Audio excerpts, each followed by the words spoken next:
They're just moved to do it because something is very important to them, and that is our custom in this neighborhood. So as I take you around the district and show you some of the work that's here and tell you a little bit about it, not only will you be seeing some very interesting art, but also mural by mural by mural, you are going to get to know us as a community because you will be seeing what those issues are that are most important to us. We remain a Latino neighborhood. The population of this neighborhood right now, today, is about 65% Latino. So of course, many of the murals in this part of San Francisco are reflections of Latino cultures. Many of our children continue doing it as they grow. Certainly our teenagers here are doing wonderful mural work, and adults paint them too. Now that could be adults like us here at Precita Eyes. We're all artists here. We've actually trained our whole lives to do this kind of work. But you don't have to have that background.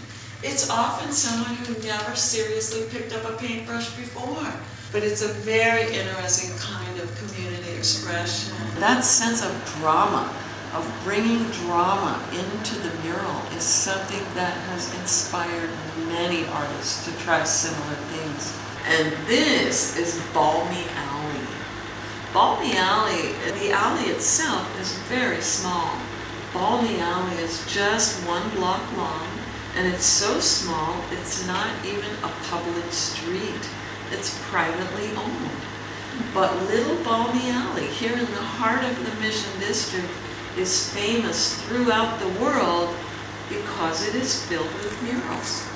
In 1 block, we have approximately 40 individual murals. This is the oldest mural that still survives in Balmy Alley from 1972, painted 41 years ago by Irene Perez, who still paints murals here.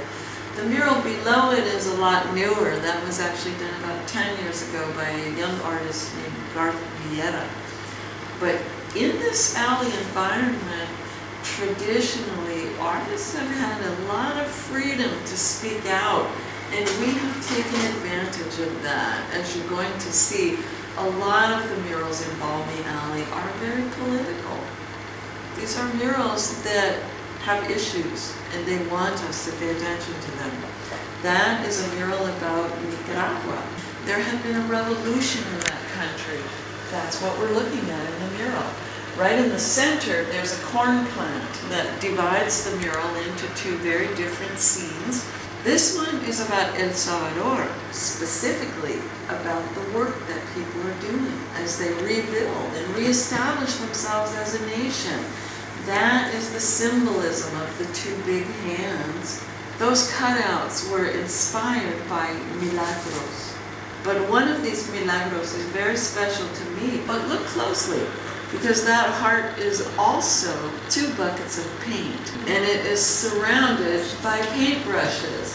Because this milagro was really intended as a thank you to all of us who paint murals in Balmy Alley. So this one has its own name. We call it the Bal Milagro. We work year-round now. We never stop. We're doing public commissions, private commissions, solo pieces, vanity pieces, educational murals. And in addition to all that work, we might do another 20 or 30 murals that follow this model, which is that we would typically send just 1 artist. Sometimes it's a team of 2, but most of the time it's just 1 artist. And that artist's responsibility is to teach and share all of the skills that we have so that this community can paint its own mural.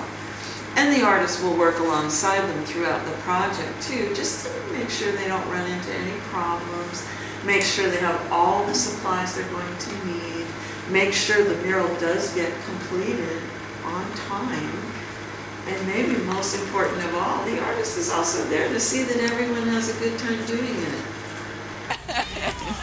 I mean, I don't think people can avoid it. You know, it's something that the very first muralists were the very first people. I think, you know, it's such an ancient art form. People have always done it. They're just moved to.